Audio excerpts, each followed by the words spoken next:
Hello, fine individuals. Welcome once again to the Dr. Zeero Free Magic Secret Show. This is a two-parter, second part. The first video, I talk about the Egyptian Tarot of C.C. Zane. And it's probably, I think I'm just going to call it Egyptian Tarot Basics. If you look on my videos, you should be able to find it quite easily. So this is a part two. And in the first lesson, I explained what Egyptian Tarot was all about. And then I explained what the Hanged Man was all about. In this episode, we're going to talk about what would be the Devil card and Rider-Waite, and also what would be the final card and Rider-Waite, which is why it's different in Egyptian Tarot.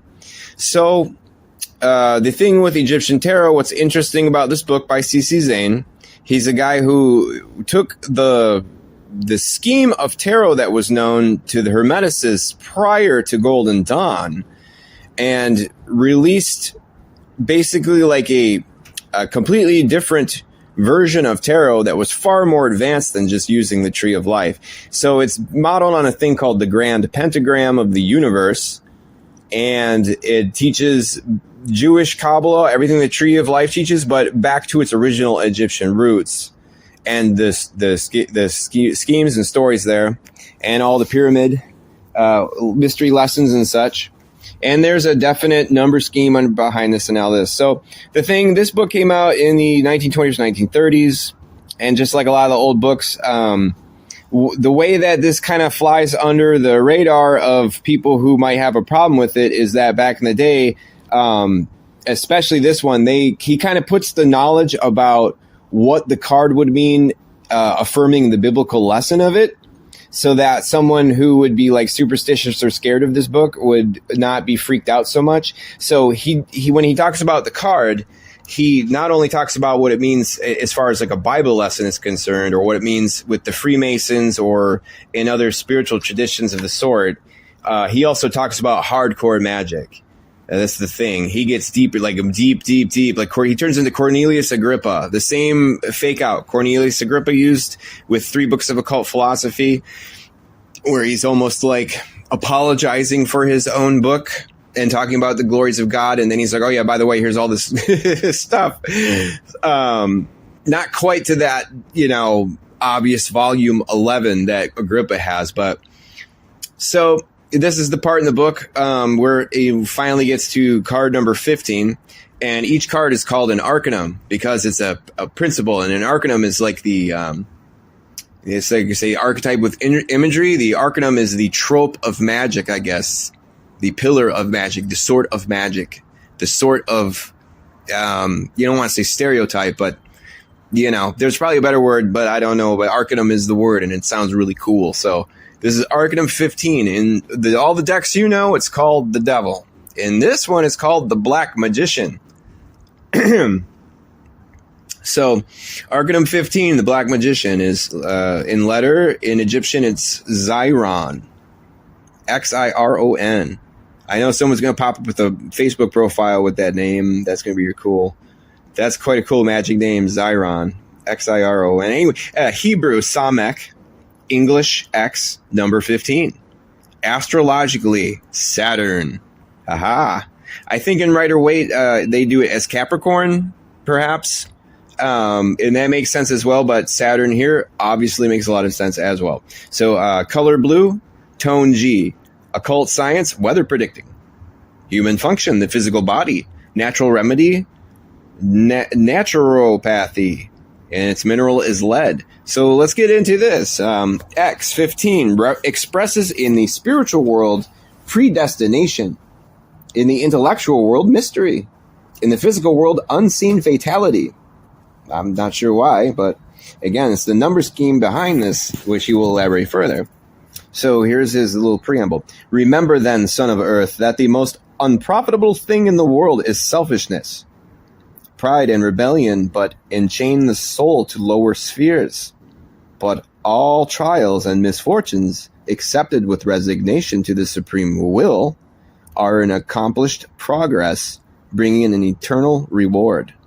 If Arcanum 15 should appear in the prophetic signs of thy horoscope, cease to rely upon thy own power and wisdom, and labor to disengage thyself from pride and selfishness, which but bind thee to matter, mortality, and evil fate. It says it's the lesson of you have to be strong enough to stop when you know you have to stop. You have to be able to drop if the boat is sinking and you got to swim to shore, you can't carry the thing full of gold jewelry. You have to let the gold jewelry sink to the ocean and not care, because otherwise you're done for. That's kind of the message. You gotta drop the dead weight when it's time to move, and you gotta understand what chains you to chaos of the worst kind for your own personal life and true evil, whatever. It's like the anchor, free yourself of the anchor. So in divination, Arcanum 15 may be read as fatality or black magic. Arcanum 15 is, and again, this book is so old, he doesn't spell magic with the K. He says F. Aleister Crowley, because he knew who Aleister Crowley was. He thought he was a dick. Well, I'll just put it like that. But Arcanum 15 is figured by Typhon, the genius of evil, standing triumphantly over the ruins of a temple. In his right hand, he holds a scepter surmounted by a circle resting between two divergent bars. These spreading bars signify the inversive forces that hem in and hamper the influence of spirit, represented by the circle. It is the emblem of hatred and division. In the other hand, this creature holds the torch of destruction, whose blaze has been applied to the ruins of the temple. He is crowned with flame to indicate he is not of this world, and he has the wings of a bat to indicate he is a denizen of the realm of darkness. The horn on his nose signifies stubborn rebellion. Stubborn rebellion. Not the kind that's thought of with Lucifer the Lightbringer motif. Stubborn rebellion. Stubborn. Different kind. He has the breasts of a woman and the organs of a man, and is thus hermaphrodite, emblem of self-centeredness and of being devoid of love.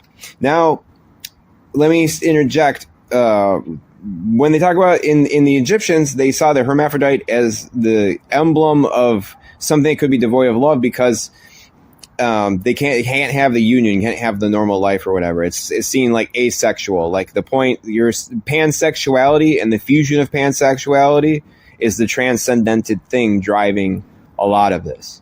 And union of spirits as male and female, and they don't really talk about homosexuality or anything like that. Okay, they don't. One could be. There were gay people in ancient Egypt.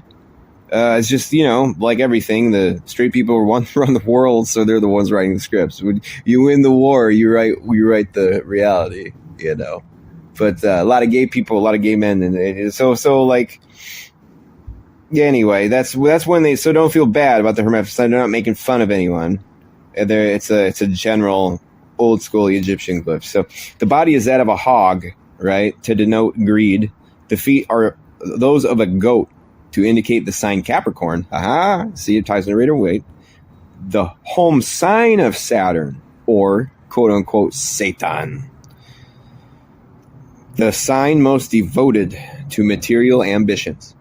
And the beings chained at the feet of this master of chaos also have goat heads, indicating that their intelligence has been used exclusively to further material and selfish ambitions. This malignant entity has the head of a crocodile, symbol of cruelty. The snake emerging from his body instead of from his brow indicates the use of the creative energy not for enlightenment, but for physical gratification. It also represents mediumship rather than conscious control. For the chief center of power in disintegrative mediumship is the solar plexus. The two men with goat heads chained by the neck at the monster's feet represent the certain fate that awaits all who use magical powers to attain selfish or purely material ends.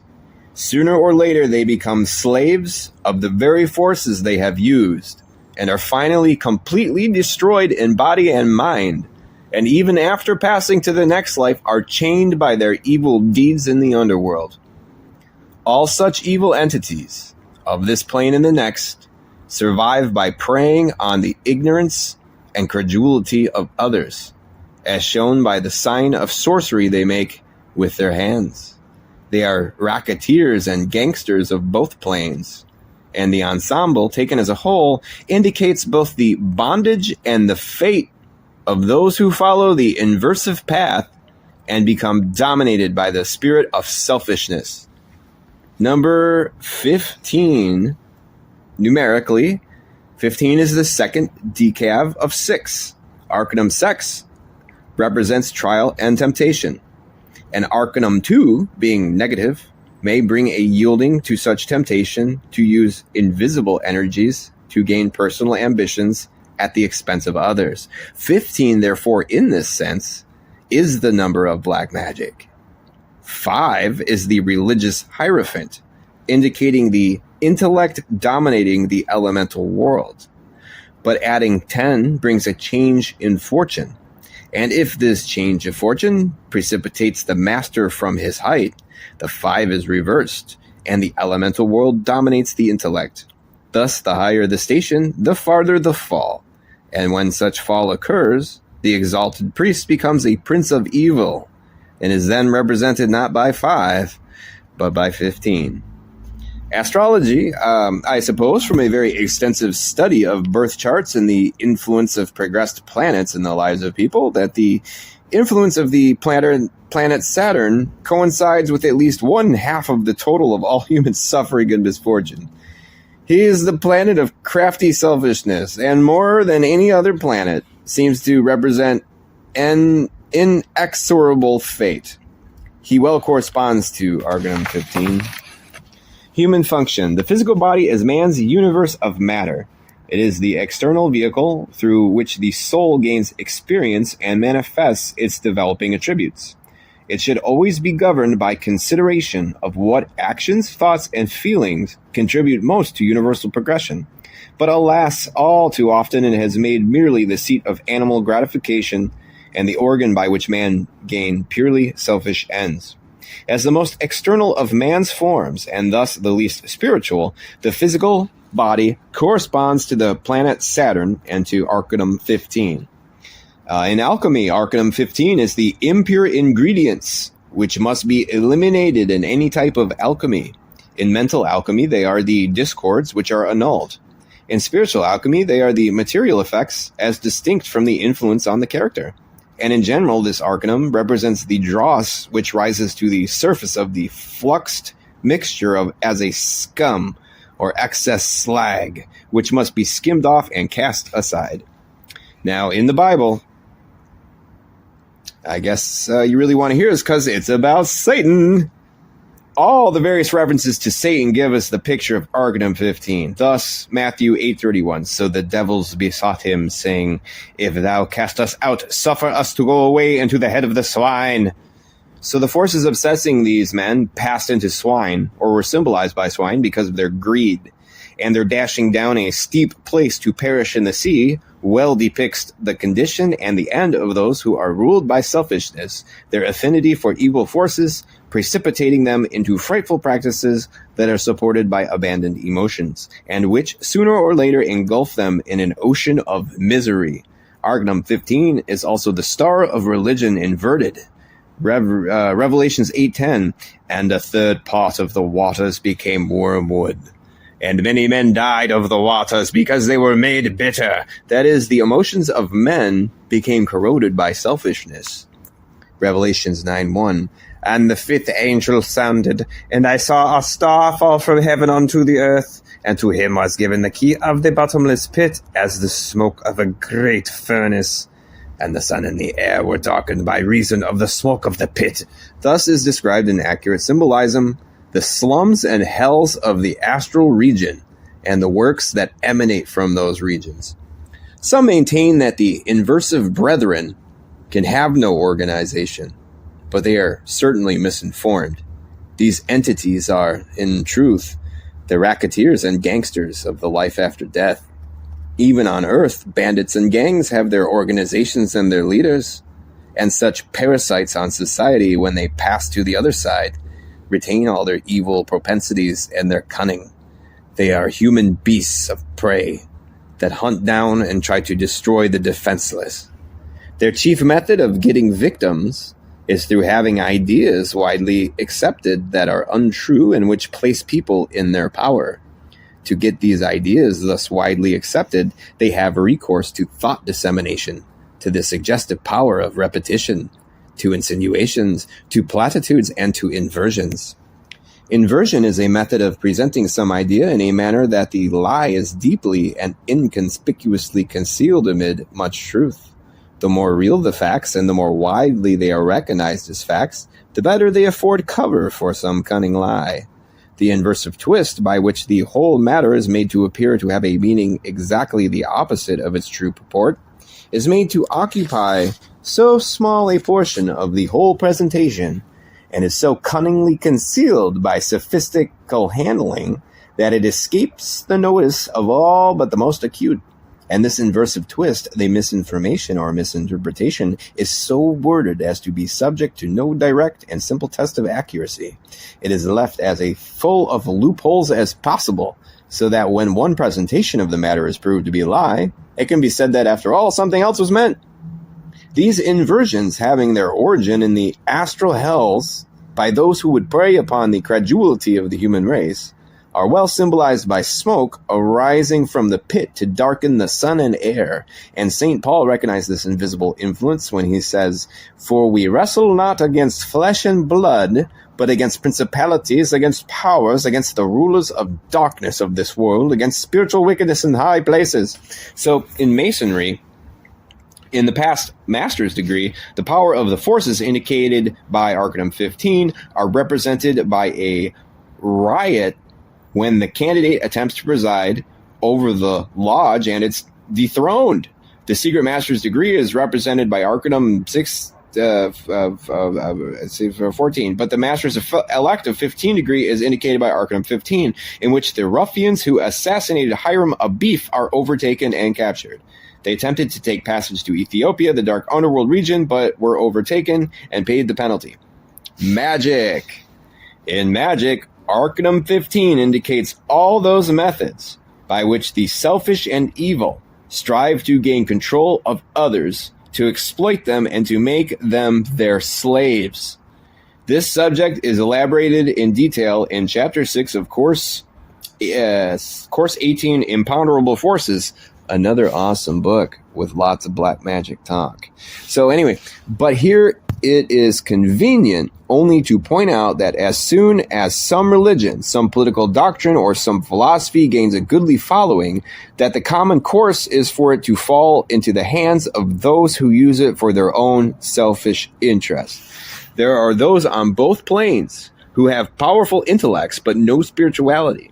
They are intelligent beasts of prey, having no sympathy and no kindly feelings for others. They are dominated by a greed for power, and permit nothing in heaven or earth to stand in the way of their ambition. By means of thought diffusion, by sending out powerfully charged thoughts, they dominate weaker thoughts, and thus collect them as a snowball gathers in size as it rolls downhill.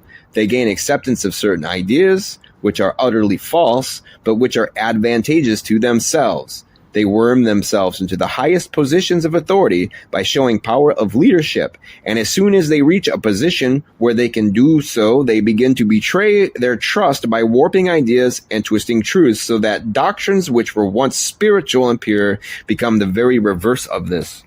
Christianity, at start, boldly set out to renounce the sword and to be purely socialistic in its regard for money and property, but as soon as it gained sufficient following, those came into control who made it a religion whose followers are noted for seeking power and worldly goods, and who carried by means of torch and sword their religion into every land. With rifle bullets to back them, they thrust the Christian religion down the throats of weaker and less organized people the world over, and made them trade for their merchandise, greatly to Christian profit. The missionaries have been pioneers of trade backed by soldiers, and later have been instruments for keeping the doors of trade open.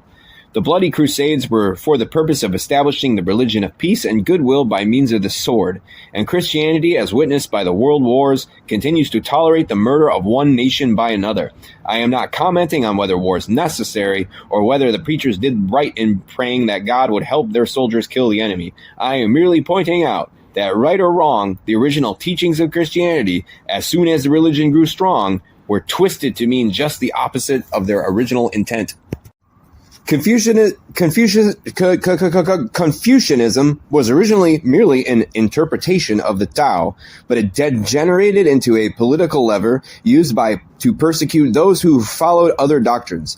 Mohammedanism was to abolish priests and rituals, but in after times, these returned. Buddhism now, having been practically driven from India, teaches many things diametrically opposed to its early doctrines, and like Brahmanism in India, is a great political power. Perhaps no doctrine was ever concocted and forced on a people quite so successful in keeping them servile and in despoiling them as Brahmanism and its caste system based on the doctrine of human reincarnation. Through investing the priesthood with the authority to say what acts give good karma and what acts bad karma, and the belief in its followers that bad karma is responsible for all the ills of life, and that doing anything the priests forbid condemns the individual to suffer in the next human incarnation, it places an absolute power in the hands of the priests, which they use to enslave the people while themselves living in luxury. The effort is made also in certain quarters to discourage a belief in a self-conscious, progressive, enjoyable life after death. It is taught we must return to the earth to gain experience over and over again. But the evidence of this inversion is too strong. Thousands are proving for themselves that their loved ones still live in full consciousness and can, under specific conditions, communicate with those on earth. But behind all these inversions stands the cunning, destructiveness, and selfishness of those on both planes who, in some manner, profit by confusing and deluding men. So an initiation in the soul's pilgrimage, Arcanum 15 represents the meeting with the dweller on the threshold. The dweller on the threshold. That is hardcore. This threshold dweller is selfishness, not so hardcore, and can only be overcome by a rigid determination to live for the good of the whole and its progress, rather than for the self. When the individual decides, no matter where the path leads, to step only in the direction of universal progress, to work only constructively, he meets the grim dweller of the threshold. You may be sure that racketeers and gangsters on either plane resent with tremendous venom the rescue of victims from their clutches. Those who attempt to enlighten their brethren, consequently, often suffer vile persecution. Savonarola and other noble martyrs were liberators of mankind from dark ignorance and paid for it with suffering. Martin Luther was not dreaming when he threw his inkwell at the devil, and he meant vastly more than appears on the surface when he announced he married to please himself, to vex the Pope and spite the devil. For where love is not, selfishness rushes in to fill the void, and asceticism, though through extinguishing the finer emotions, prevents the building up of spiritual strength. Intellect alone cannot build a spiritual body. It is feeling that creates. And the ascetic crushes out the very emotions of sympathy and kindness, of love and devotion, which otherwise would build an immortal vehicle for his soul. So the occult science. Weather predicting is the science of forecasting, chiefly by means of astrological charts and positions, what weather will prevail on a given date. As influencing weather, especially weather of severe character, the planet Saturn seems most important. Therefore, this science corresponds to Arcanum 15. So that is all for the Dr. Zeero Free Magic Secret Show. Please hit the subscribe button. Go check out the Brotherhood of Light website.